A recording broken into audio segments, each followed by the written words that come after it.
मैनपुरी का उपचुनाव लोकसभा समाजवादी पार्टी से डिंपल यादव चुनावी मैदान में है और लखनऊ कैंट से पूर्व प्रत्याशी पूजा शुक्ला जी मैनपुरी में डोर टू डोर कैंपेन। अभी अखिलेश यादव जी की जनसभा समाप्त हुई है। पूजा जी साथ में जानने का प्रयास करता हूँ किस तरीके का सहयोग जनता से मिल रहा। पूजा जी सबसे पहले तो आपका स्वागत। अपार प्रेम स्नेह समर्थन मैनपुरी की जनता का माननीय डिंपल यादव जी को और सभी समाजवादियों को मिल रहा है। हम लोग जिस भी गांव गली और मोहल्ले में जा रहे हैं, नेताजी लोगों के हृदय में बसते हैं और ऐसा कोई परिवार नहीं जहां पर नेताजी का एक संवाद ना रहा हो, क्योंकि बहुत लंबा समय नेताजी ने मैनपुरी के अंदर बिताया। तो कहीं ना कहीं आने वाले समय में 8 दिसंबर को बहुत ही भारी बहुमत से माननीय डिंपल यादव जी सांसद बने जा रहे हैं। जनसभा अभी आप अखिलेश जी ने आपकी चर्चा करी, लखनऊ कैंट से आपके साथ बेईमानी हुई, क्या रहा था पूरा प्रकरण? मेरी विधानसभा लखनऊ उत्तर थी और हम लोग हुआ ये था कि बहुत देर तक काउंटिंग चली। लखनऊ में सब काउंटिंग का रिजल्ट आ गया था और मेरी काउंटिंग होने के बावजूद काउंटिंग रोके रहे और काफी देर तक काउंटिंग रुकी रही। ऑलमोस्ट लोग मुझे बधाई दे चुके थे क्योंकि सबसे कम उम्र की मैं कंटेस्टेंट थी और सबसे ज्यादा वोट से जीत रही थी। उसके बाद उन्होंने मशीनें रोक दी और बहुत बवाल की बात बुला करके सर्टिफिकेट भारतीय जनता पार्टी के उसको दे दिया गया दावेदार को जो था। तो कहीं ना कहीं हम लोगों को ये समझ में आया कि वो उनको दिक्कत है कि कोई आम परिवार, गरीब परिवार या सामान्य परिवार से लोग निकल करके ना आए। और फिर मैं जिस समाज से आती हूँ, योगी आदित्यनाथ की, उस समाज से एकदम व्यक्तिगत दुश्मनी है। तो मैं इसके अलावा कुछ कह नहीं सकती। पूजा जी जिस तरीके से आप देख रहे हो कि अभी मैनपुरी में नॉमिनेशन था बीजेपी कैंडिडेट का, तो केशव प्रसाद मौर्य पहुंचे हुए थे। उन्होंने कहा कि हमने रामपुर ले लिया, आजमगढ़ ले लिया, मैनपुरी में ताबूत की आखिरी कील ठोकेंगे। मैनपुरी नेताजी का हृदय है और कोई व्यक्ति कुछ भी कह ले, नेताजी को इतना प्यार मैनपुरी की जनता करती है कि केशव प्रसाद मौर्य आ जाए, प्रधानमंत्री आ जाए, लेकिन इस नेताजी की मैनपुरी को नेताजी से कोई अलग नहीं कर सकता। मैनपुरी की जनता से क्या निवेदन करें? बस यही निवेदन करूंगी कि आज किसी आपके परिवार की बहू बेटी आपके बीच में है, माननीय डिंपल यादव जी, वो जगह जगह जा रही हैं, लोगों से मिल रही हैं और मैं सभी लोगों से यही निवेदन करूंगी कि माननीय नेताजी की मैनपुरी को बचा लीजिए। 5 दिसंबर को भारी बहुमत में जाकर के वोट करिएगा ताकि माननीय डिंपल यादव जी भारी अंतर से जीते और पूरा देश देखे कि मैनपुरी की जनता ने कितना प्यार अपने नेता को दिया। बहुत बहुत धन्यवाद पूजा जी बात करने के लिए, समय देने के लिए। नेताजी का साथ दिया, देवर ने हमेशा नेताजी का साथ दिया और आज आदरणीय अखिलेश जी आप सारे लोगों को संबोधित करने के लिए आपके बीच में आ रहे हैं। आप लोग ये विश्वास दिला दीजिए दोनों हाथ उठाकर कि एक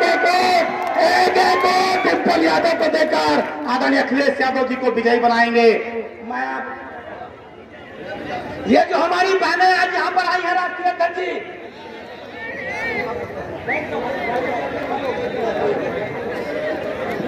माननीय अध्यक्ष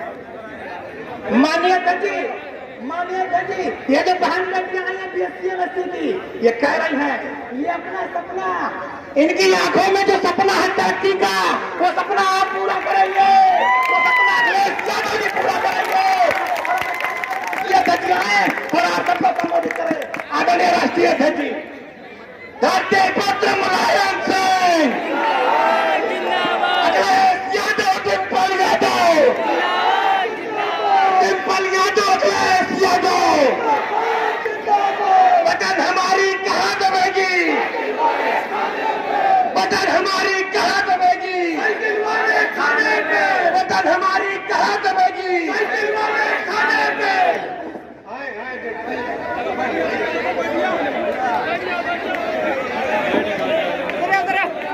यही अपील और निवेदन करता हूं कि नेताजी को याद करके उनके विकास, उनके खुशहाली का रास्ता और जो उन्होंने रास्ता दिखाया उसको याद कर करके एक एक वोट समाजवादी पार्टी के पक्ष में डाल करके ऐतिहासिक जीत बनाने का काम किया।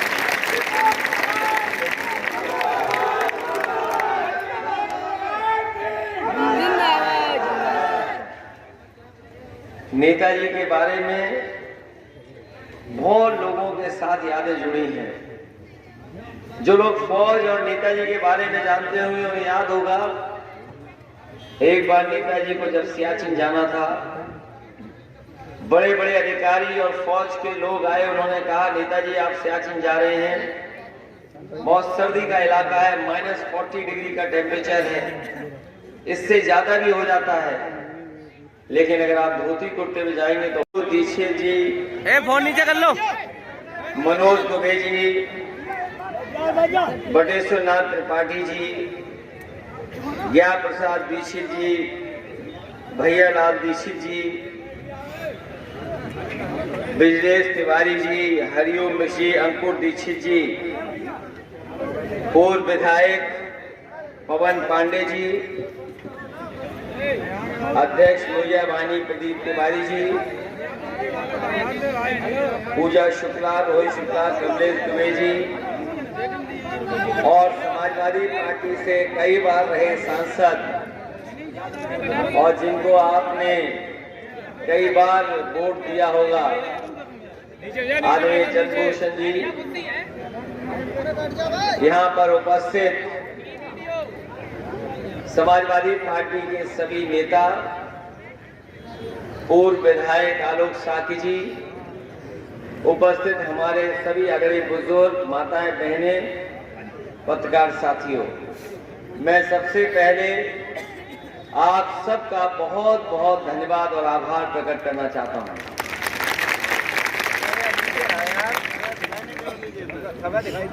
ये चुनाव जो होने जा रहा है बहुत ही विशेष परिस्थितियों में है। हमने सबने यहां से नेताजी को चुन करके भेजा था, लेकिन आज नेताजी हमारे बीच नहीं है और ये पहली बार ऐसा हो रहा है जिसमें बिना नेताजी के हम लोग चुनाव लड़ रहे हैं। मैं लगातार सभी विधानसभा में गया हूं, इस लोकसभा के कोने कोने में होकर के आया हूं। जसवंत नगर, करहल, मैनपुरी, किसनी और आज भूगांव, बेवर में मैं आपके बीच में आया हूं। मैं देख रहा हूं जिस तरीके से लोग नेताजी से जुड़े हुए थे, ऐसा कभी लगा ही नहीं कि नेताजी के दूर थे ये लोग। और जैसा नेताजी हमेशा कहते रहे कि मैनपुरी के लोग हमारे परिवार के सदस्य की तरह हैं, यहाँ चुनाव में जब मैं लोगों के बीच में आया हूं तो मुझे महसूस हुआ है। यहाँ बहुत सारे ऐसे लोग हैं जिन्होंने बताया कि नेताजी को हमने चंदा दिया है और तभी पार्टी मजबूत हुई है। ऐसे बहुत सारे बुजुर्ग पुराने लोग हमें मिले जो कभी न कभी नेताजी के साथ आंदोलन में रहे। ऐसे लोग भी मिले जिन्होंने सर्टिफिकेट दिखाया और कहा कि जब फरुखाबाद जेल में नेताजी रहे तो हम उनके साथ थे। आप में से, हम में से कई लोग नेताजी के कई कार्यक्रमों में रहे हैं। अभी आपके बीच के एक साथी मिले, जब उनसे मैंने कहा कि हमारा सहयोग और समर्थन कर दें तो उन्होंने याद दिलाया कि बेवर में जब एक सभा हुई थी उसकी अध्यक्षता कोई और नहीं, वो खुद कर रहे थे। तो ये नेताजी से यहाँ जुड़े हुए लोग हैं। इसलिए मैं इस चुनाव में आप सब से यही अपील और निवेदन करता हूँ कि नेताजी को याद करके बीमार हो जाओगे। नेता ने कहा नहीं, ये कपड़े हमारे भारत के हैं, देश के गरीब इन्हीं कपड़ों को पहनते हैं। मैं सियाचिन होके आ गया हूँ तो रूस भी जाने में हमें ठंड नहीं लगेगी। और याद होगा आपको, रूस गए थे तब वहाँ के राष्ट्रपति खुद उन्हें रिसीव करने आए थे। पहली बार रूस के राष्ट्रपति ने अपना प्रोटोकॉल तोड़ करके उस समय के राष्ट्रपति येल्सिन नेताजी को रिसीव करने एयरपोर्ट पर पहुंचे थे। उसके बाद भारत को सबसे बेहतरीन लड़ाकू विमान सुखोई मिले थे। मैं इन बातों को इसलिए बता रहा हूं कि नेताजी कहीं भी रहे होंगे, राजनीति की किसी भी ऊंचाई पर पहुंच गए होंगे, वो अपने जमीन के लोगों को नहीं भूले, जमीन के लोगों की परेशानियों को कभी नहीं भूले। इसलिए मैं आपसे कहना चाहता हूं, नेताजी अलग तरह के नेता थे। वो जमीन से उठ करके ऊंचाई तक पहुंचे हैं और कठिन से कठिन समय आया होगा, लेकिन नेताजी ने कभी समझौता नहीं किया। जो सिद्धांत ने कहा उसी सिद्धांत के साथ वो टिके रहे, चाहे कितना भी नुकसान हुआ होगा, वो अपने सिद्धांत से पीछे नहीं हटे। मुझे याद है और हमारे समाजवादियों को याद होगा, देश की सबसे बेहतरीन सड़क आगरा लखनऊ एक्सप्रेस बनने जा रही थी। शिलान्यास के लिए नेताजी को बुलाया, नेताजी से आ जाए।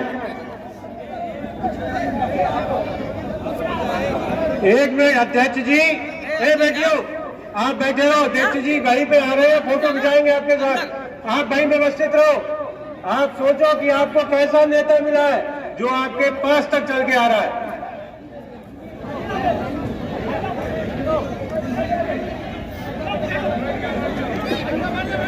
ये बेटियां वहीं पे बैठी रहे, हमारे राष्ट्रीय अध्यक्ष जी वहीं तक आ रहे हैं, वहीं बैठे रहो बेटा, कोई धक्का मुक्की न करे, थोड़ा सा अलग रहे, अध्यक्ष जी को जगह दे दे। ये बेटियां 10 बजे से इंतजार कर रही हैं आपका। ये आपके वोटर हैं, आपके सपोर्टर हैं, भैया थोड़ा सा इन बच्चियों को जगह दे दो। अध्यक्ष जी को जगह दे दो। पल पल की खबरों को देखने के लिए चैनल को लाइक, सब्सक्राइब और शेयर जरूर करें।